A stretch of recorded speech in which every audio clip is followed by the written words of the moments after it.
Hello, welcome back to my channel. Tirupati పట్టణం నడిబొడ్డున విశాలమైన ప్రాంగణంలో ఈ కోదండరామాలయం ఉంటుందండి. అంటే తిరుపతిలో చిన్న బజారు ఇదండి. ఈ గుడి చాలా ప్రాచీనమైనదే కాకుండా చాలా శక్తివంతమైనది కూడా అంటారండి. ఈ టెంపుల్కి వెళ్ళాలంటే తిరుపతి రైల్వే స్టేషన్ నుంచి ఒక 2 కిలోమీటర్ దూరంలో ఉంటుందండి ఈ టెంపుల్. ఈ గుడి ప్రాముఖ్యత మామూలుగా రామాలయాల్లో శ్రీరాముడికి కుడివైపున లక్ష్మణుడు, ఎడమవైపున సీతాదేవి, కానీ ఈ కోదండ రామాలయం గుడిలో మాత్రం ఎడమవైపు లక్ష్మణుడు, కుడివైపు సీతాదేవి ఉంటుంది. ఈ ఆలయం ఉన్న ప్రదేశంలో ఒక గృహ ఉండేదట. అందులో నుంచి దివ్యమైన తేజస్సు వస్తుండేదట.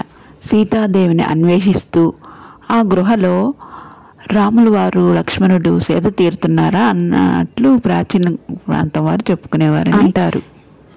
జనమే జయ మహారాజ చక్రవర్తికి రామచంద్ర పుష్కరిణిలో ఈ విగ్రహాలు దొరికాయని, ఈ ఆలయాన్ని జనమే చక్రవర్తి పునర్నిర్మించారని చెప్తుంటారు.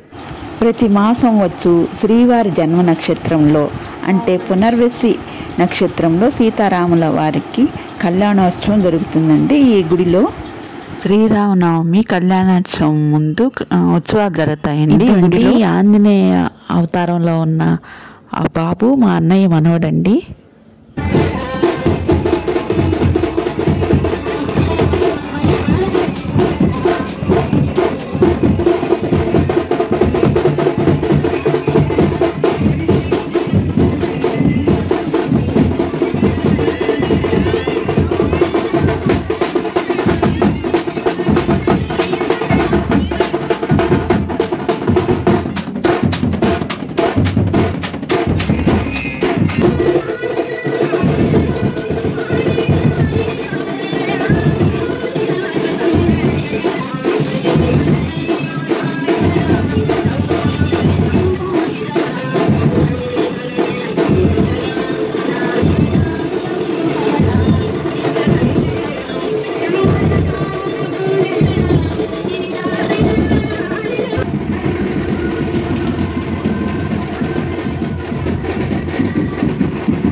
మొత్తం లేదు కదా, వాళ్ళంటే మొత్తం కిరీటం కదా, నువ్వు కూడా వెనకాలే పో.